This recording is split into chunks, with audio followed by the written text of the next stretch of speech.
안녕하세요. 저는 얼마 전 이혼 소송을 마치고 다시 솔로가 된 30대 중반의 여자입니다.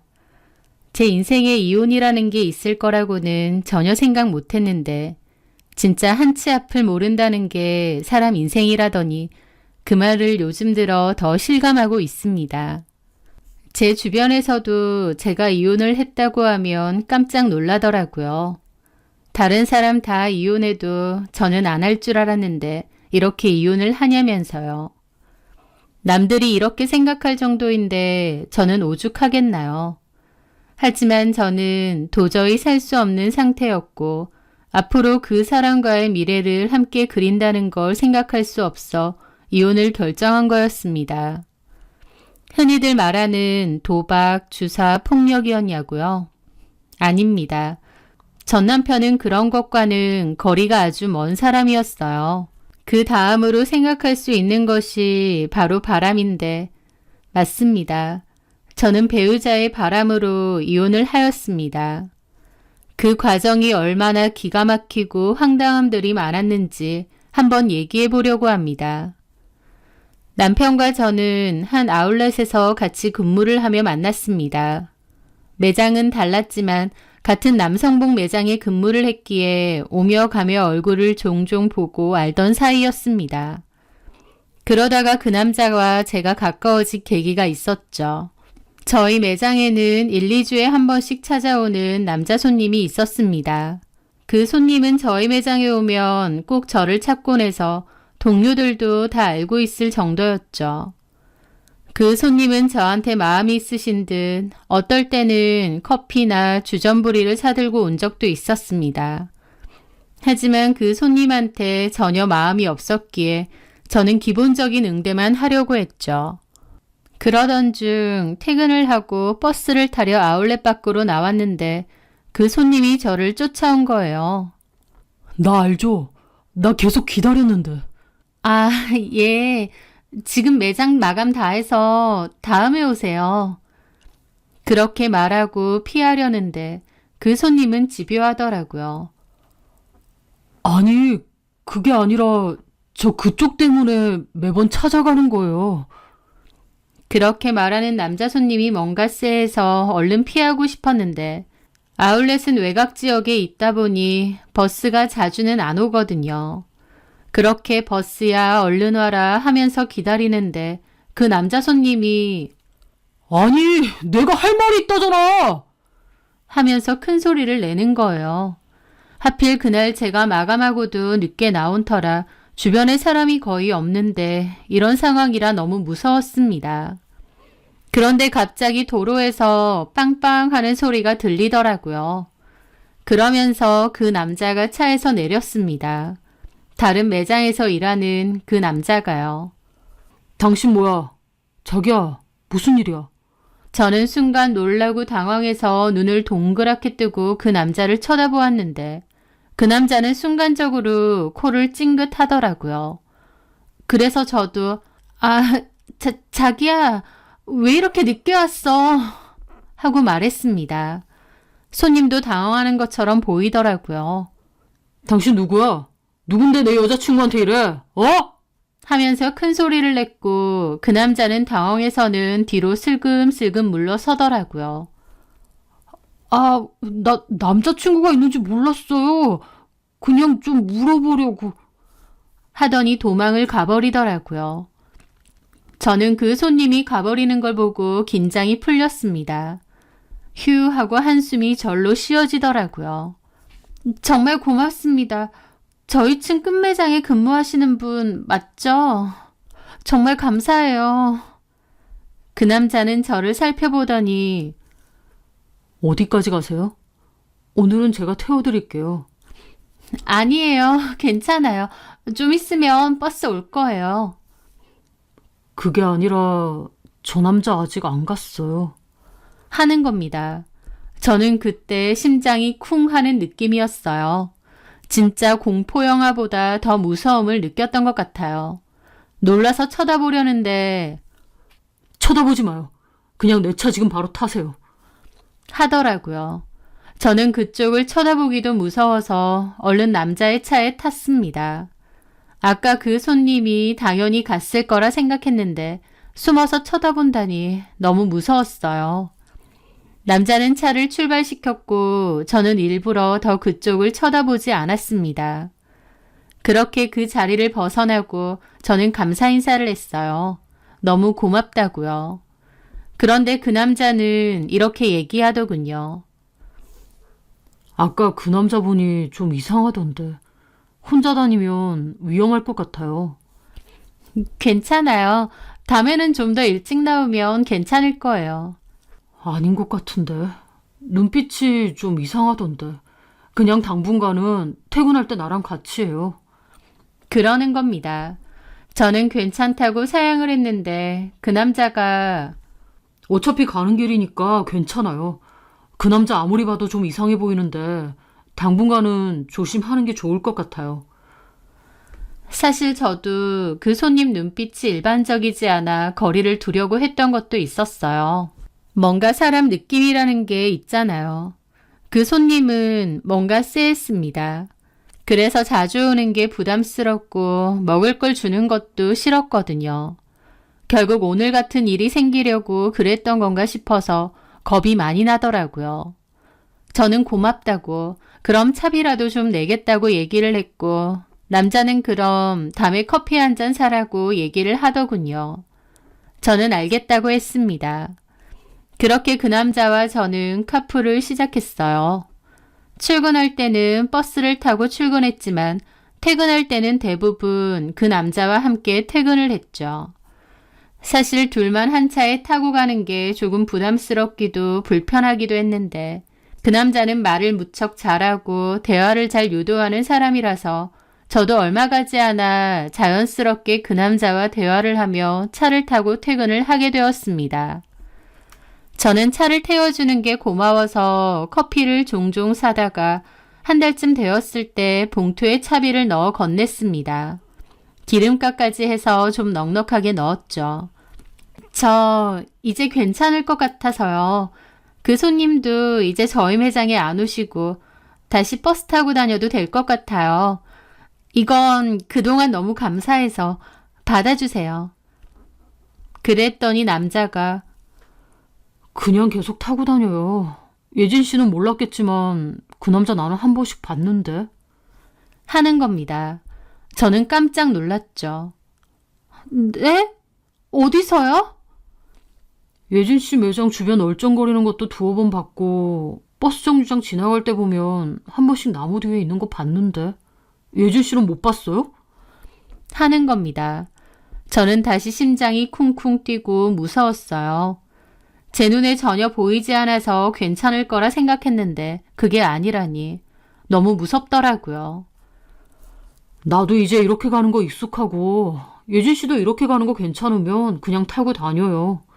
혹시라도 내가 차 안 태웠다가 무슨 일 생기면 나도 죄책감 가지고 살 것 같아요. 그냥 타고 다니세요. 하더라고요. 저는 그때 그 남자가 너무 멋져 보였습니다. 저는 눈치조차 채지 못했는데 이 남자는 세심한 부분이 있구나 싶어서 그게 큰 호감으로 다가왔습니다. 그렇게 계속 카풀을 하며 친해졌고 제가 먼저 고백을 했어요. 그 남자도 고개를 끄덕이며 좋다고 했고요. 그렇게 저희는 연인이 되었습니다. 사귀는 동안에 참 좋았어요. 같은 매장은 아니지만 가까이 일하니 일하다가도 밥 먹으러 갈 때나 잠깐 쉬러 갈 때 종종 얼굴을 볼 수 있는 것도 좋았고 같은 분야에서 일을 하다 보니 대화도 잘 통했습니다. 그렇게 저희는 1년 정도 사귀고 결혼을 했어요. 남친이 프로포즈를 했고 저도 기쁘게 받아들였죠. 결혼하고 나서도 생활은 비슷했습니다. 같이 출근해서 각자의 매장에서 일을 하고 퇴근을 하는 상황이요. 쉬는 날을 같은 날로 정해 평일에는 같이 데이트를 즐기는 생활도 만족스러웠어요. 그러다 제가 임신을 하게 되었습니다. 결혼한 지 1년 정도 되었을 때였죠. 저나 남편이나 너무 기뻐하고 좋아했어요. 그런데 제가 임신 초기부터 입덧을 너무 심하게 하는 겁니다. 매장에서 일하다가 뛰쳐나가는 일이 잦아지고 같이 일하는 동료들에게도 미안하더라고요. 그 시기에는 코가 정말 예민해서 새운 냄새만 맡아도 속이 울렁거리고 손님들이 오시면 그 사람한테 나는 냄새라고 할까요? 이상하게 평소에는 전혀 몰랐는데 그런 게 느껴져서 너무 힘들었어요. 그러면 응대를 하지도 못하고 저는 화장실로 달려가서 구역질을 하곤 했습니다. 결국 임신하고 한 달이 안 되어 저는 그만둔다고 말할 수밖에 없었습니다. 언제까지 입덧을 할지도 모르고 또 아이를 낳고 나서도 제가 한동안은 키워야 하니까 당분간은 쉬는 걸로 남편과 얘기를 했거든요.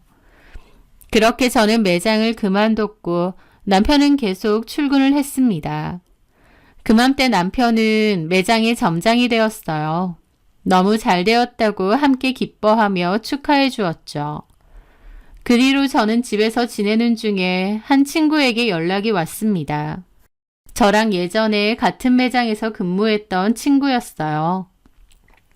이야기도 잘 통하고 성격도 좋아서 사회생활을 하며 만난 친구인데도 아주 잘 지낸 손정아라는 친구였습니다. 그 친구는 저와 같이 일하다가 갑자기 매장을 그만두었어요. 본인은 30에 꼭 세계여행을 가고 싶었다고 하면서요. 돈도 어느 정도 모아놨고 그 시기가 온 것 같다고 하더라고요. 정아의 말을 들을 때는 정말 멋지다고 생각했습니다. 자신의 인생에 꼭 하고 싶은 일을 정하고 그걸 이루기 위해 노력하는 게 쉽지 않잖아요.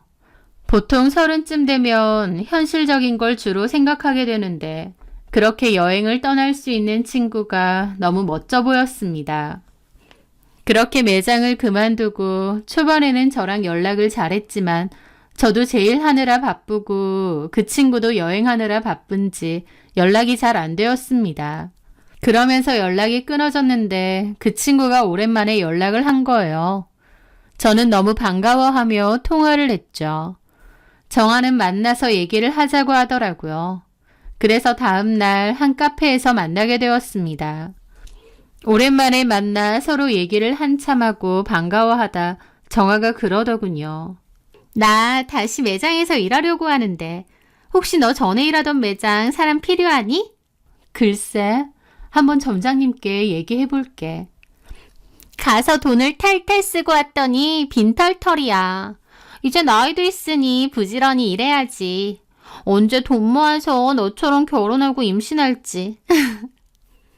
넌 마음만 먹으면 뭐든지 잘하잖아. 내가 한번 알아보고 연락 줄게. 그래, 고마워. 너 결혼식 때도 못 왔었는데 나 사진 좀 보여줘. 하더라고요. 저는 저장해 놓은 제 웨딩 사진과 결혼식 당일 사진들을 보여줬죠. 우와, 너무 예쁘다. 요즘은 이렇게 하는구나. 무슨 연예인 결혼식 같아. 하며 호들갑을 떨면서 칭찬해 주는데 저도 기분이 좋았습니다.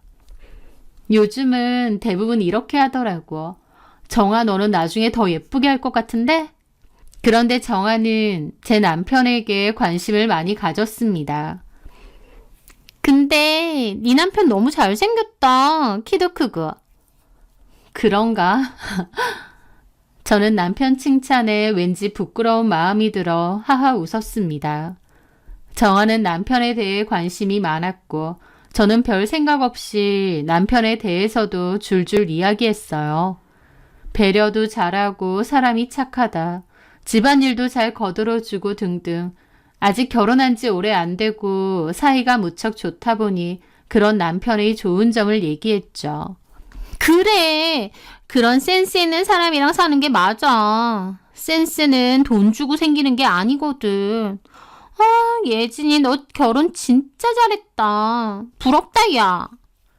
하길래 사실 좀 으쓱하기도 했습니다. 그렇게 친구와 만나고 와서 그날 밤 남편에게 얘기를 했어요. 사실 남편 매장에 얼마 전 직원 한 명이 그만두면서 새로운 직원을 뽑는다는 얘기를 한 적이 있거든요. 남편은 그다지 반기는 눈치는 아니었지만 친구가 경력도 있고 응대도 판매도 잘한다는 얘기를 듣자 그럼 이력서를 들고 한번 면접을 보자고 하더군요. 저는 친구에게 연락을 했고 친구도 좋다고 했습니다. 그렇게 친구가 면접을 보았고 남편의 매장에서 함께 일하게 되었어요. 저는 잘 되었다고 축하해줬고요. 그렇게 한 달쯤 지났을까요? 남편이 평소보다 늦게 퇴근을 할 때가 종종 있었습니다. 아울렛은 아무리 바쁘더라도 퇴근 시간은 일정한 편이거든요. 물론 재고조사하는 날이나 바빠서 좀 더 늦게 마치는 날이 있긴 하지만 그즈음 남편은 늦게 퇴근하는 일이 잦았습니다. 저는 이제까지 남편 퇴근 시간과는 달라 좀 의아해하던 때였어요. 게다가 그맘때는 저와의 스킨십을 피하기도 했고요. 남편은 아이가 있으니 조심하는 거라고 했지만 평소와는 다른 모습에 뭔가 느낌이 왔습니다. 여자들의 촉이라는 게 진짜 있을까 궁금했던 적도 있었는데 정말 그런 게 있더라고요. 어느 순간 뭔가 남편이 평소와 달라 보이고 수상해 보이는 그런 거요. 저는 고민을 하다 친구 정아에게 전화를 했습니다. 남편이 혹시 이상한 부분이 없냐고요. 너네 남편? 왜? 아니, 뭔가 요즘 좀 달라진 것 같아서. 매장에서는 별일 없어? 글쎄, 별로 신경을 안 쓰고 나는 내 일만 하니까 잘 모르겠는데 혹시 정 걱정되면 내가 좀 알아봐 줄까? 뭐 일하면서 누구랑 카톡을 자주 하는지 통화를 하는지 뭐 그런 건 내가 봐줄 수 있으니까. 정말? 그럼 우리 남편 눈치 못 채게 네가 좀 봐줄 수 있을까? 그래. 친구 좋다는 게 뭐야. 내가 봐줄게. 걱정 마.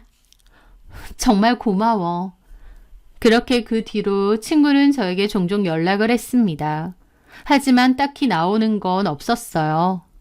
매장에서 손님이 없어도 딱히 핸드폰 사용을 하지 않고 밥도 늘 같이 먹는 남자 직원이 있는데 그 직원하고 가고 퇴근할 때도 정아도 차가 있으니 주차장까지 같이 나갈 때가 있는데 그냥 퇴근을 한답니다. 본인이 보기에는 이상하지 않더래요. 저는 그 얘기를 듣고 제가 괜한 의심을 하는 건가, 임신을 하더니 이상하게 예민한 걸까 싶었습니다. 그러던 중 남편 속옷을 세탁하려는데 전혀 본 적 없는 속옷이 하나 나왔어요. 제가 사준 것 중 하나는 없고요. 남편이 아침에 뭘 입고 나갔는지 알고 나머지를 세탁하는데 그 속옷이 없는 겁니다. 제가 예전부터 속옷을 좋아해서 다양한 디자인으로 구매해서 남편에게 줬고 종류를 다 알거든요. 근데 전혀 본 적 없는 속옷이 하나 있고 원래 있던 속옷 하나가 사라져 버린 거죠. 저는 뭔가 기분이 이상하고 찜찜했습니다. 그리고 뭔가가 있다고 생각했어요.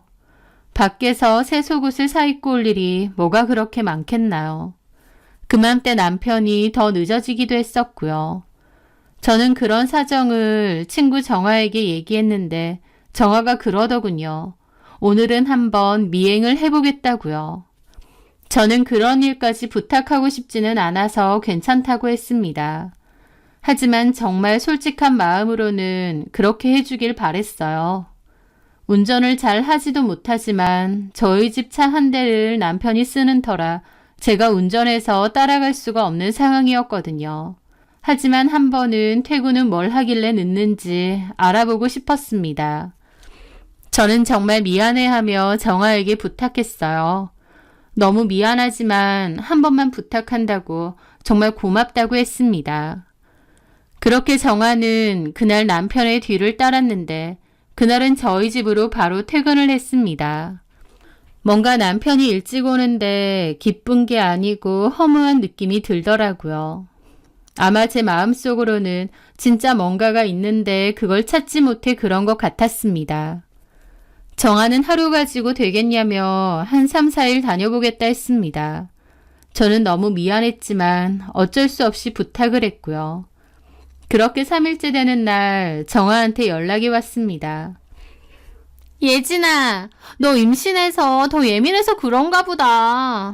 너네 남편 아무 일도 없어. 하더라고요. 정말? 아무 일도 없는 거 확실해? 내가 오늘 퇴근하고 따라붙었거든. 오늘은 심지어 아빠 차 끌고 왔어. 맨날 같은 차로 따라가면 안 될 것 같아서. 근데 퇴근하고 너네 집 말고 다른 데로 가길래 열심히 쫓아갔거든? 근데 어딘 줄 아니? 볼링장 같더라. 너네 남편 볼링 친다며. 내가 볼링장 들어가는 사진까지 찍었어. 보내줄게. 하더라고요. 사실 남편이 예전부터 볼링을 좋아했던 건 알고 있었습니다. 저는 그 사실을 알고 긴장이 탁 풀리더라고요. 그랬구나 싶어서요. 그랬구나. 나한테 말도 안 하고 그렇게 느낄래. 나는 뭔가 다른 건 줄 알았지. 근데 볼링이라니. 아, 정말. 그동안 너무 고생했어, 정아야. 정말 고마워. 그렇게 정아에게 몇 번이나 고맙다고 말하고 통화를 끊고 저는 메신저에 선물하기 버튼을 눌러 상품권을 선물하려고 찾던 중이었습니다. 그런데 문자가 하나 온 거예요. 정아에게서요. 뭐지? 남편 볼링장 들어가는 사진을 보냈나 싶어서 문자를 들어갔는데 거기에는 내가 잘 둘러댔으니 더 이상은 의심 안 할 거야 라고 적혀 있었습니다. 저는 그 문자를 보고 깜짝 놀랐죠. 뭐지? 이거 누구한테 보내는 거지? 하고요. 그렇게 멍하게 있는데 정아는 그 뒤로 말이 없었습니다. 그 뒤로 5분 정도 지나자 남편이 볼링장 들어간 사진을 보내더라고요. 그러면서 전화가 왔습니다. 예진아, 사진 받았어? 방금. 근데 아까 문자. 그거 내가 다른 친구한테 보낸다는 걸 너한테 깜빡하고 잘못 보냈어. 그 친구 너도 혹시 알지? 김현정이라고 우리 연매장 근무하는 사람 있는데 동갑이라 잘 지내거든. 근데 그 친구가 다른 매장 애를 좀 이상하게 생각하는 게 있었는데 내가 아니라고 그런 거 아니라고 하면서 보냈거든. 하며 횡설수설하는데 뭔가 이상했습니다. 뭔가 말이 안 되는 걸 짜맞추려는 느낌이랄까요? 저는 뭔가 이상한 기분에 알겠다며 통화를 끝냈어요. 저는 그 순간 망치로 머리를 한 대 얻어맞은 듯한 느낌이 들었죠. 설마 정아랑 내 남편이? 정아의 얘기는 귀에 제대로 들리지도 않았습니다.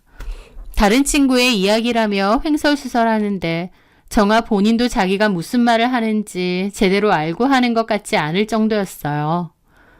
통화를 하는데 갑자기 배가 너무 아팠습니다. 뭉치는 느낌이 들고 갑자기 심한 통증이 생겼어요. 저는 정아에게 나중에 얘기하자며 통화를 끝내고 바로 침대에 누워 휴식을 취했습니다. 그렇게 누워 숨을 고르며 통증이 잦아지길 기다리면서도 머릿속은 내내 그 생각이었습니다. 둘이 뭔가가 있구나. 그 생각이 들자 가슴은 두근거리고 배는 계속 뭉쳐오고 눈에서는 눈물이 계속 흘러나왔습니다. 뱃속의 아기를 생각해서라도 안정을 취하려 했어야 했는데 그럴 정신이 없었어요. 저는 그렇게 침대에 누워있다 잠이 들어버렸습니다. 다음날 일어나니 남편이 몸이 괜찮냐며 밤새 좀 힘들어하는 것 같았다고 걱정을 하더군요. 저는 남편의 얼굴을 보기가 두려웠습니다. 내가 사랑한다고 생각했던 내 남편이 바람이라니. 그것도 내가 일자리를 부탁했던 친구와 바람이라니. 내가 잘못했던 걸까 하며 자책하는 마음이 계속 들었습니다. 내 잘못 때문에 이런 상황을 만든 건가 너무 힘들었어요. 저는 배가 계속 뭉쳐서 그랬다며 그냥 좀 쉬겠다고 하고 방에서 누워 있었습니다. 남편이 병원에 가봐야 되는 거 아니냐며 걱정했지만 저는 괜찮다고 계속 아프면 병원에 가보겠다고 답했죠. 그렇게 남편이 출근을 하고 저는 일어나 씻고 준비를 했습니다. 배는 계속 조금씩 뭉쳤지만 별일이 아닐 거라 생각하며 정아를 만나러 갔습니다. 오늘 남편에게 정아가 언제 쉬느냐고 물었고 마침 오늘이 오프라고 하는 겁니다.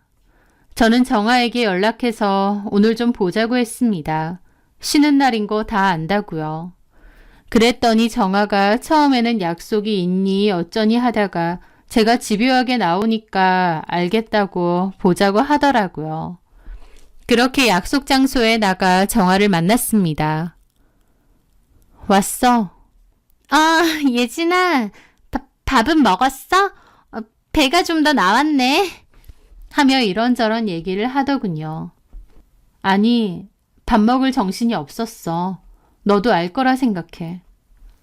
응? 그게 무슨 소리야? 나 앞뒤로 말 길게 하는 거 잘 못하니까 바로 얘기할게. 어제 그 문자, 그거 뭐야? 제 말에 정아는 올게 왔구나 라는 표정이더라고요. 그러면서 어제 얘기한 것처럼 다른 친구한테 실수로 보낸 거고 장난이고 막 그러는 겁니다. 아, 너 그것 때문에 그런 거구나. 아, 진짜.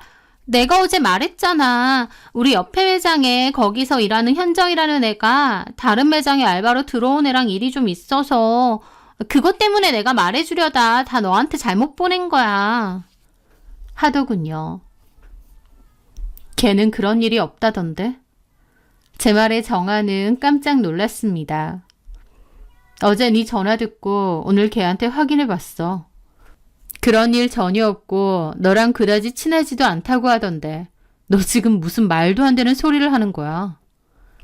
정아는 제가 그 현정이라는 사람과 친할 거라고는 생각은 전혀 못한 듯 했습니다. 하지만 저도 그 아울렛에 근무를 했었고 현정이는 저와 훨씬 친한 사이였어요. 그리고 현정이에게서 오늘 이상한 얘기를 들었습니다.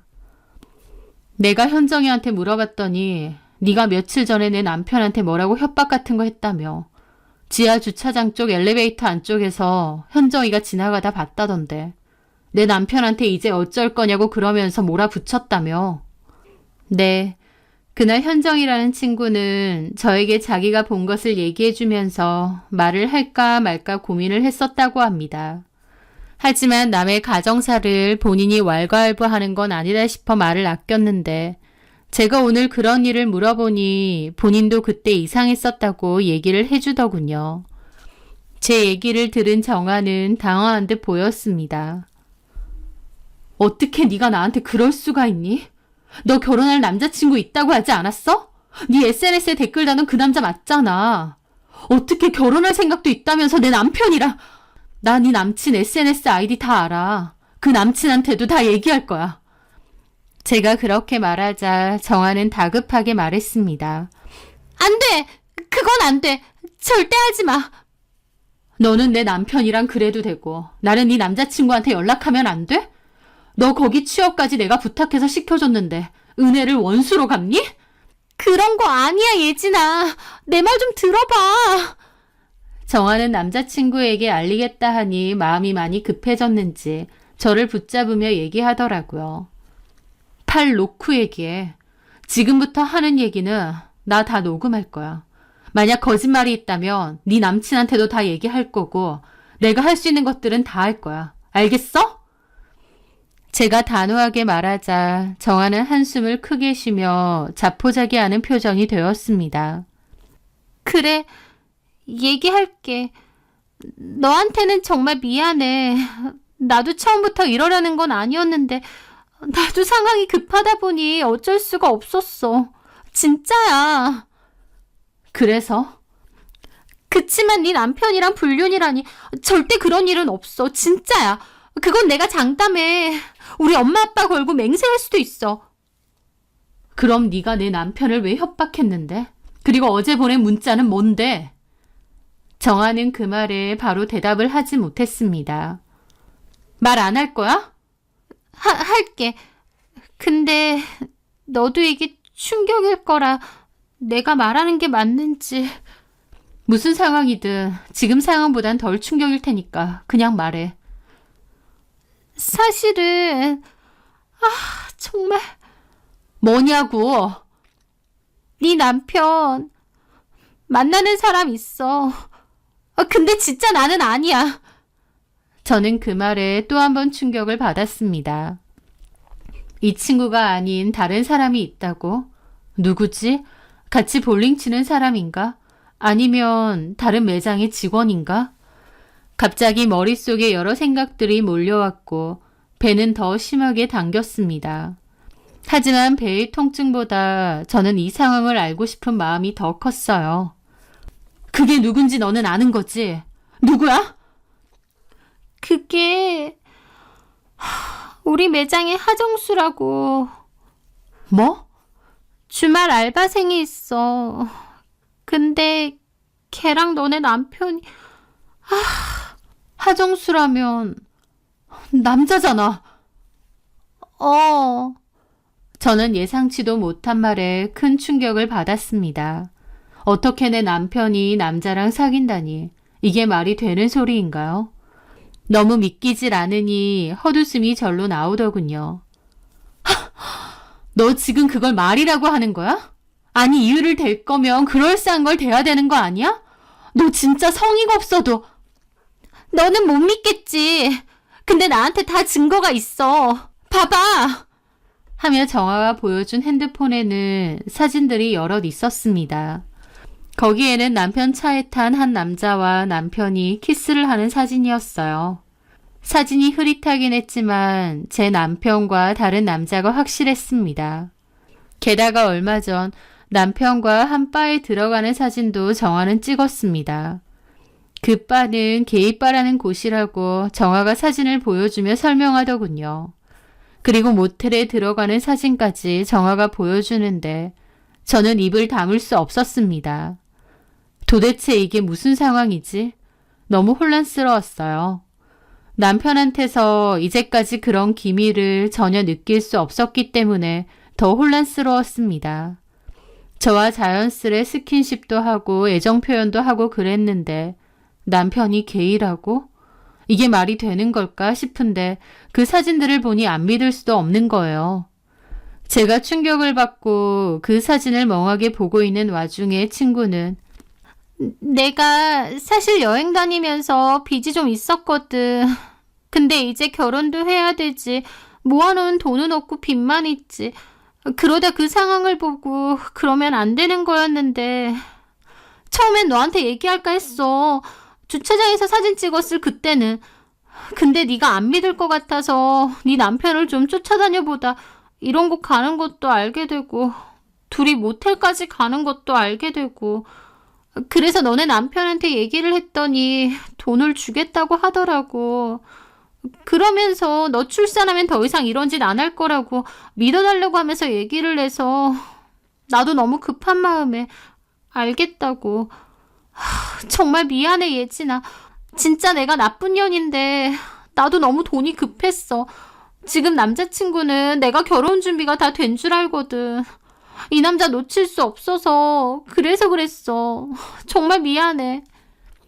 정아의 얘기를 다 듣고도 저는 믿을 수가 없었습니다. 내 남편이 어떻게. 저는 그때 복부에 심한 통증을 느꼈어요. 전과는 다른 통증에 테이블에 고개를 숙였고 그 뒤로는 기억이 나지 않습니다. 일어나 보니 병원이었어요. 제가 갑자기 쓰러졌고 정아가 119에 신고를 해 데려왔다고 했습니다. 눈을 떠보니 정아는 없고 남편이 옆에 있더라고요. 잔뜩 걱정하는 얼굴로 눈물이 그렁그렁해서는 괜찮냐고 묻는데 제가 알던 남편이 아닌 것 같아서 무슨 말을 해야 될지 몰랐어요. 그런데 남편이 얘기를 해주더군요. 아기가 심장이 뛰질 않는다고요. 그래서 곧 수술을 해야 될 것 같다고요. 저는 그 말을 듣고 오열했습니다. 내 아기가 어떻게 이렇게 될 수가 있나 싶어서 너무 절망했어요. 제가 가슴을 치며 울자 남편은 말리며 저를 안아주는데 저는 너무 소름이 끼쳐서 남편을 밀어버렸습니다. 남편은 당황해했죠. 너 때문이야! 너 때문에 우리 아기가 죽은 거야! 너 때문에!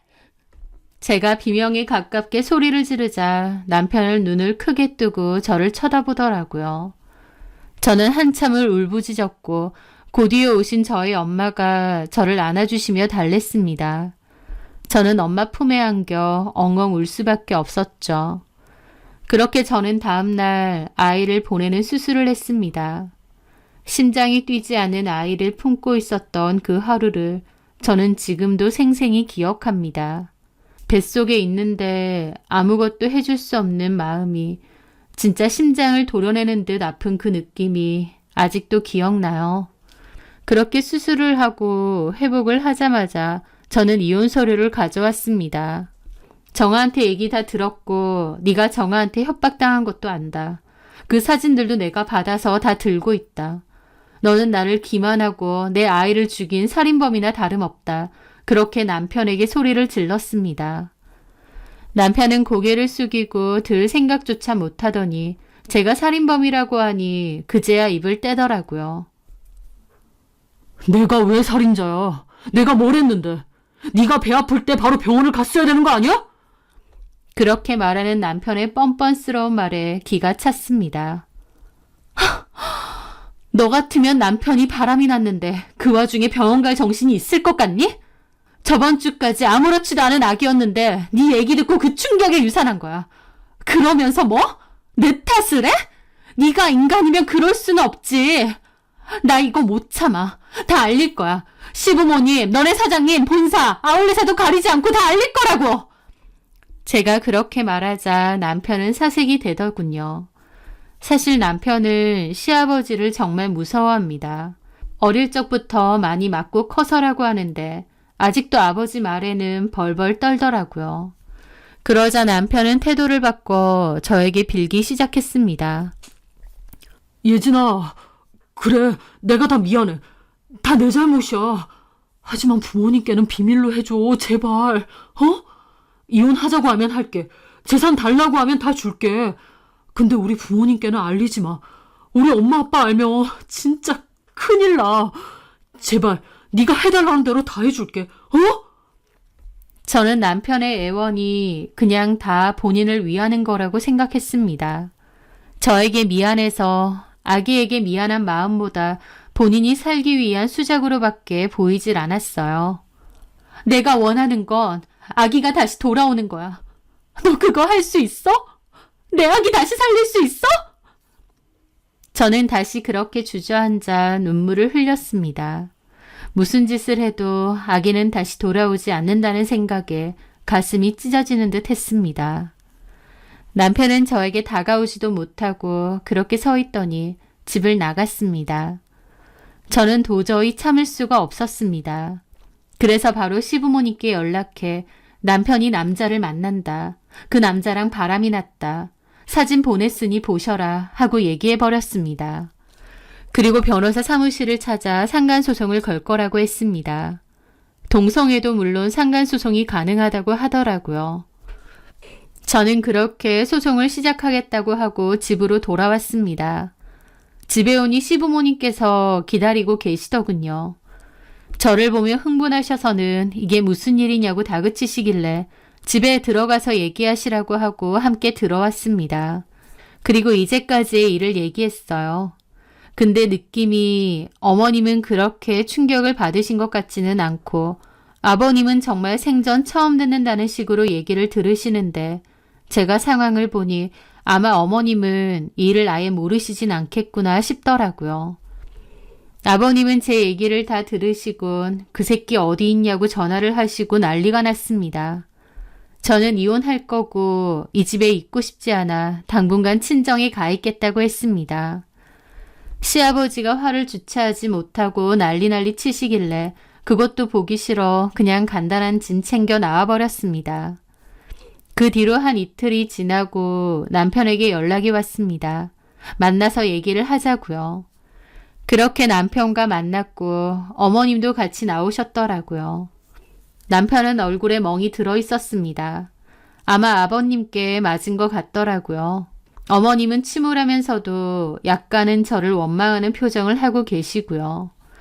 그러면서 하는 말이 그래, 네가 이혼을 결정했으면 우리가 따라야지.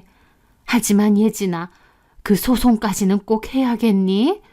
니네 시아버지 한 것만 해도 지금 태용이는 죽을 맛이야. 니네 시아버지가 재산이고 뭐고 한 푼도 안 줄 거고 앞으로 보지도 않겠대. 정신병원 집어넣는다는 거 내가 오늘도 말리고 나왔다. 그 와중에 소송이라니. 혹시나 이거 소문이라도 나면 나 못 살아 예진아. 그러니까 소송만 좀 취하해 줄 순 없겠니? 아니요 어머님. 그럴 수 없어요. 그러고 싶지 않아요. 죄송합니다. 그걸 해서 네가 뭘 얻을 수 있는데. 돈? 그거 우리가 해주마. 네가 받을 수 있는 금액에서 2배 주마. 그니까 괜히 그걸로 시끌시끌하게 하지 말고 그냥 넘어가 주렴. 제발 내 부탁이다. 그렇게 시어머니가 얘기를 하시는데 그 와중에도 남편은 아무 말 없이 고개를 푹 숙이고 있었습니다. 당신은 할 말이 없어? 아휴, 얘가 무슨 할 말이 있겠어. 그냥 너한테 다 미안한 마음뿐이지. 저도 할 말 없어요, 어머니. 무슨 짓을 해도 제 아기는 살아 돌아오지 않아요. 소송 건다고 돌아오는 것도 아니지만 저는 이거라도 해야 살 것 같아요. 그러니 더 말씀 마세요. 그렇게 저는 자리에서 일어나 나왔습니다. 그리고 친정집에서 계속 생각했어요. 사실 생각을 안 하고 싶었는데 계속 생각이 났습니다. 그 생각밖에 안 났어요. 남편의 사진이 계속 떠오르고 아이를 잃었을 때의 슬픔이 생각나고 시아버지가 화를 주체하지 못하는 모습도 잊혀지질 않았습니다. 제가 너무 힘들어하자 저희 부모님도 너무 마음 아파하셨어요. 그러면서 차라리 울어버리라고, 같이 울 테니 울어버리라고 하시는데 그 말씀조차도 너무 슬펐습니다. 그렇게 한동안 슬픔에 잠겨 있는데 하루는 그게 너무 억울한 거예요. 왜 나만 이렇게 아프고 슬퍼야 되지 싶고 내가 이렇게 울고불고 하든 말든 그 인간은 잘만 살 텐데 싶으면서 화가 나고 억울하고 막 그런 감정들이 올라오더라고요. 그러면서 나도 더 이상 울지 않겠다. 누구 좋으라고 이렇게 울면서 침울해 있나 싶었고 기운을 차려서 그 인간하고 당당하게 싸우자는 마음이 들었습니다. 그 뒤로 저는 밥도 잘 챙겨 먹고 변호사 사무실에도 연락해 어떻게 일이 돼가고 있는지 물어보기도 했어요. 시어머니는 계속 연락해서는 합의를 하자고 하셨고요. 그 와중에 저는 정아의 남친 SNS로 연락을 했습니다. 그리고 네 여친이 어떤 사람인지 아느냐. 내 남편이 가진 약점을 돈으로 협박을 했다. 그리고 나한테는 거짓말을 했다. 이 사실을 알고도 결혼할지 말지는 알아서 할 일이지만 이 사람이 그런 사람이라고요. 그 뒤로는 정아한테 연락이 왔습니다. 그러면서 내 남친한테 결국 다 얘기했냐고. 자기가 증거랑 사진도 다 넘겼는데 어떻게 본인한테 이럴 수가 있냐며 따지더라고요. 남친이 그 사실 알고 헤어지자고 했다고 어쩔 거냐며 책임지라고 소리를 지르는데 닥쳐. 내 남편도 잘한 거 없지만 너도 마찬가지야. 남의 약점 잡고 돈 달라고 했으면서 뭐라고? 어떻게 이럴 수가 있냐고. 그럼 법적으로 따져볼래? 남편 폰에 네가 협박한 내용들 다 있을 텐데 그렇게 해줄까? 내 남편이 너한테 계좌이체한 증거까지 있는데 경찰서 지금 가? 제가 그렇게 큰 소리를 내자 정아는 가만히 듣고 있더니 됐다고 하면서 전화를 끊어버렸습니다. 저도 화가 나서 다시 전화를 걸었는데 수신 차단을 한 건지 받지를 않더라고요. 법적으로 한다니까 무서웠던 것 같습니다. 그리고 남편은 끝까지 소송을 갔어요. 시모가 계속 금액을 올렸지만 그 돈이 더러운 돈이다 생각이 들었고 그 돈 없어도 사는데 아무 상관 없었거든요. 그렇게 저는 판결까지 갔고 그 남자와 남편에게 각각 위자료를 받을 수 있었습니다. 그리고 저는 남편의 매장 사장님께도 이런 얘기를 했고 남편은 매장에서도 그만둘 수밖에 없었어요. 그 알바생 남자도 마찬가지로요.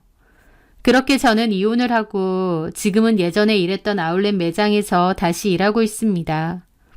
제 얘기가 소문이 돌긴 했지만 제가 당당하지 않을 이유가 없으니 일부러 더 밝은 모습으로 행동하며 일을 했습니다. 그 뒤로 저는 남편의 소식을 들을 수 있었습니다. 남편은 정신병원에 들어갔다고 하더라고요. 요즘은 본인이 거부하면 들어가지 못한다는 얘기를 들었는데 시아버지가 어떻게 한 건지 모르겠지만 아마 아는 인맥을 동원해서 그렇게 한 것 같습니다. 사실 그게 정신병은 아닌데 시아버지한테는 그게 아마 정신병보다 더한 걸로 느껴졌을 것 같아요. 예전에도 시부모님 댁에 같이 있다 그런 뉴스를 보면 엄청 화를 내셨던 적이 있었거든요. 그 일이 있고 가장 상처받고 힘든 건 저라고 생각하는 건 아직까지 변함이 없습니다. 위자료를 받았다고 위로가 되지는 않더라고요. 세상에 속 시원하게 복수하는 사이다만 있으면 얼마나 좋겠나요. 하지만 제 인생은 그렇지는 않은가 봅니다. 하지만 제가 이런 일을 겪었음에도 열심히 꿋꿋이 살면 저한테는 그게 사이다가 아닐까 싶어요. 종종 아이 생각이 나서 눈물을 흘릴 때도 있지만 이것 또한 더 괜찮아지겠죠. 그렇게 생각하며 저는 하루하루 의미 있게 열심히 살려고 합니다. 제 사연 들어주셔서 감사합니다.